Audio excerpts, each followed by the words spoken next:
मुश्किलें तब तक बहुत बड़ी लगती हैं जब तक हम उन्हें समझ नहीं पाते। एक बार समझ में आने के बाद हर मुश्किल आसान हो जाती है।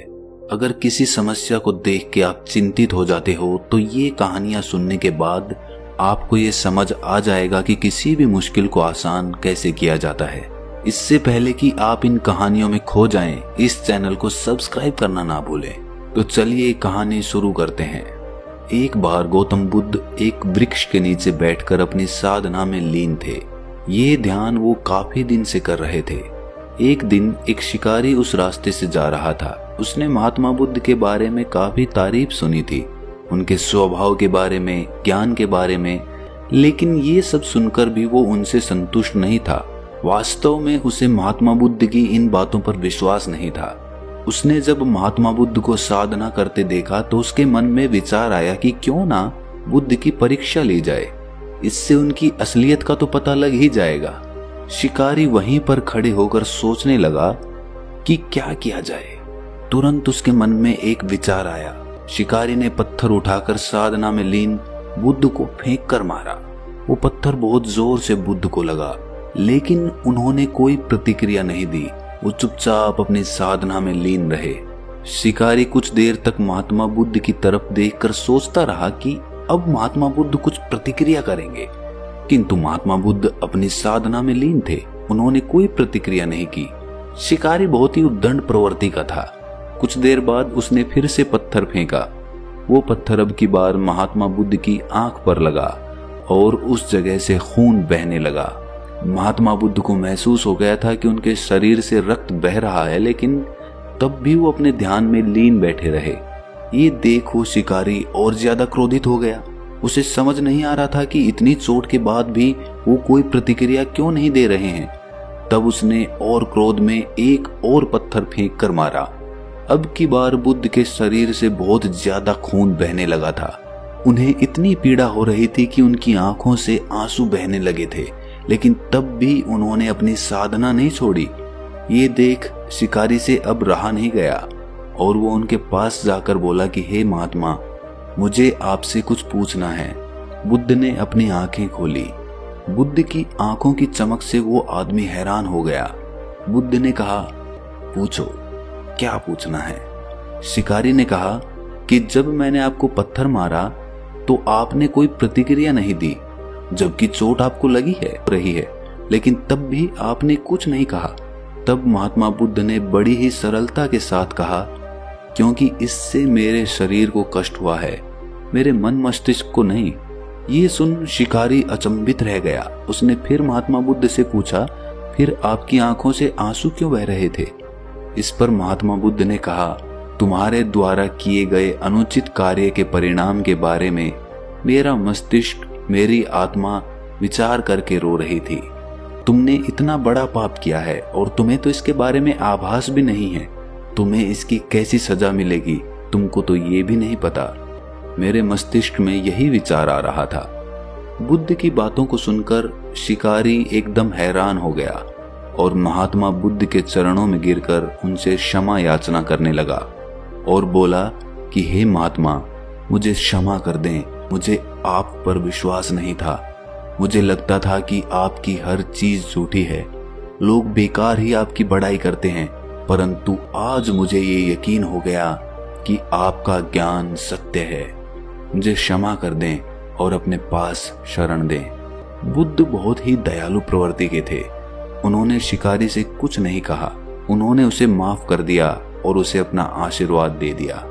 वो शिकारी महात्मा बुद्ध का आशीर्वाद पाकर एक महान साधक के रूप में जीवन व्यतीत करने लगा। दोस्तों, इस कहानी से हमें कुछ सीखने को मिलता है। सबसे पहले, जब भी हम ध्यान करते हैं तो हमें छोटी मोटी चीजें ही विचलित कर देती हैं। कहीं से कोई आवाज आई और हमारा ध्यान टूट गया। हमारे मन में कोई विचार उठा और हमारा ध्यान भंग हो गया। लेकिन निरंतर ध्यान का अभ्यास करने से हमारा ध्यान इतना मजबूत हो जाता है कि कोई हमें पत्थर भी फेंक कर मारेगा तो भी हमारा ध्यान भंग नहीं होगा। दूसरी बात, पीड़ा पहुंचाने वाले से क्षमा करने वाला बहुत महान होता है। यदि आपको कोई पीड़ा पहुंचा रहा है और उसके बावजूद आप उसे माफ कर देते हैं तो उस आदमी का हृदय परिवर्तन होना निश्चित होता है। लेकिन हम अपने अहंकारवश हमें पीड़ा पहुंचाने वाले को कभी माफ ही नहीं करते और इसीलिए हमारे संबंध प्रगाढ़ नहीं बन पाते।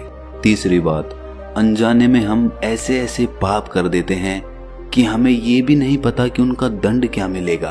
तो कोई भी काम करते वक्त उसको पूरे होशो हवास में करो कि इस काम को करने से क्या प्रभाव होगा। कहीं ये काम किसी प्राणी को आघात तो नहीं पहुंचाएगा। ऐसा प्रशिक्षण करने के बाद वो काम ही असली कर्म कहलाता है।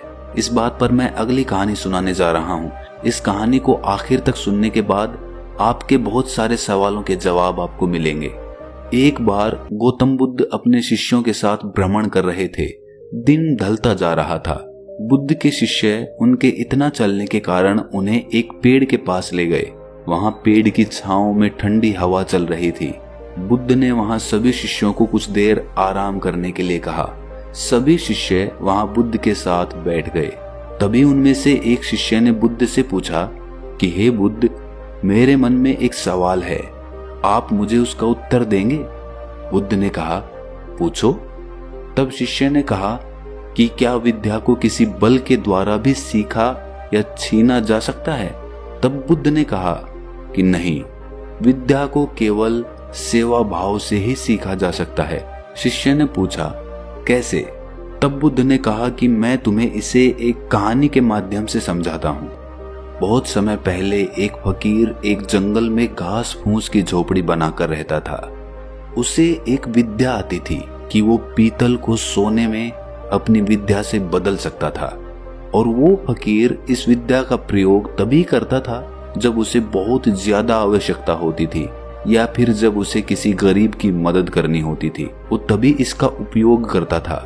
एक दिन एक बहुत ही गरीब ब्राह्मण उसके पास आया। उस ब्राह्मण को अपनी बेटी का विवाह करना था, लेकिन उसके पास पैसे नहीं थे। उसने दुखी मन से ये सारी बात फकीर को बताई। फकीर समझ गया था कि वो ब्राह्मण सच में बहुत ज्यादा परेशान है और उसे मदद की जरूरत है।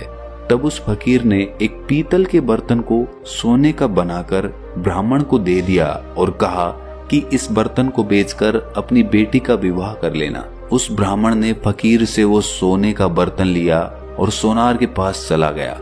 सोनार ने उस बर्तन को देखकर सोचा कि इस गरीब फटीचर ब्राह्मण के पास ये सोने का बर्तन कहां से आ गया? हो ना हो ये राजा का है। और वो सोनार ब्राह्मण को लेकर राजा के पास चला जाता है। राजा ने उन्हें वहां देख आने का कारण पूछा। तब उस ब्राह्मण ने राजा को सब कुछ सच सच बता दिया। ब्राह्मण की बात सुनकर उस राजा के मन में लालच आ गया। उसने उस ब्राह्मण को तो छोड़ दिया, लेकिन उसने मन ही मन सोचा कि क्यों ना ये विद्या फकीर से सीखी जाए, और उसने सैनिक को भेजकर फकीर को अपने पास बुलाया। सैनिक फकीर को अपने साथ लेकर आया। राजा ने फकीर से पूछा कि तुम पीतल को सोना बनाना जानते हो? फकीर ने कहा, जी राजा साहब। तब राजा ने कहा कि ये विद्या हमें भी सिखा दो। तब फकीर ने कहा कि नहीं, मैं आपको ये नहीं सिखा सकता। तब राजा ने कहा कि तुम जानते हो मैं कौन हूँ? फकीर ने कहा कि बहुत अच्छे से जानता हूँ। तब राजा फकीर से कहता है कि तुम्हें 15 दिन का समय देता हूँ। यदि तुमने मुझे ये विद्या नहीं सिखाई तो तुम्हें फांसी पर चढ़ा दिया जाएगा। अब राजा रोज प्रत्येक दिन फकीर के पास अपने एक सिपाही को भेजता था कि वो उसे विद्या सिखाएगा या नहीं, लेकिन फकीर रोज मना कर देता था। तब राजा समझ गया कि धमकी देकर या जोर जबरदस्ती से फकीर को नहीं मनाया जा सकता। तब उसने कोई दूसरा उपाय सोचा। जब 15 दिन पूरे होने में 7 दिन बाकी थे, तब राजा रोज फकीर के पास भेष बदल कर जाता है और रोज उसकी सेवा करता है। राजा ने फकीर की इतनी सेवा की कि वो खुश हो गया और फकीर ने पूछा कि बता तू क्या चाहता है? तब उसने कहा कि आप मुझे ये विद्या सिखा दीजिए जिससे आप पीतल को सोने में परिवर्तित कर देते हैं। फकीर मान गया और उसे वो विद्या सिखा दी और कहा कि याद रखना कि इसे तुम केवल दुखी लोगों की मदद के लिए ही इस्तेमाल करना। उसके बाद राजा अपने महल में वापस आ जाता है और जब 15 दिन पूरे हो जाते हैं तब वो फकीर को अपने महल में बुलाता है और उससे कहता है कि बता, तू विद्या सिखाने को तैयार है या नहीं। तब फकीर ने कहा कि नहीं। राजा ने कहा कि तुम्हें फांसी की सजा हो जाएगी। तब फकीर ने कहा कि आप मुझे फांसी ही चढ़ा दो। तब राजा हंसने लगता है और कहता है कि जिस विद्या पर तुम्हें इतना नाज है वो विद्या अब मैं जानता हूँ। और उसने फकीर को एक पीतल का बर्तन सोने का करके दिखा दिया। तब फकीर ने कहा कि राजन, तुमने ये विद्या किसी की सेवा करके सीखी है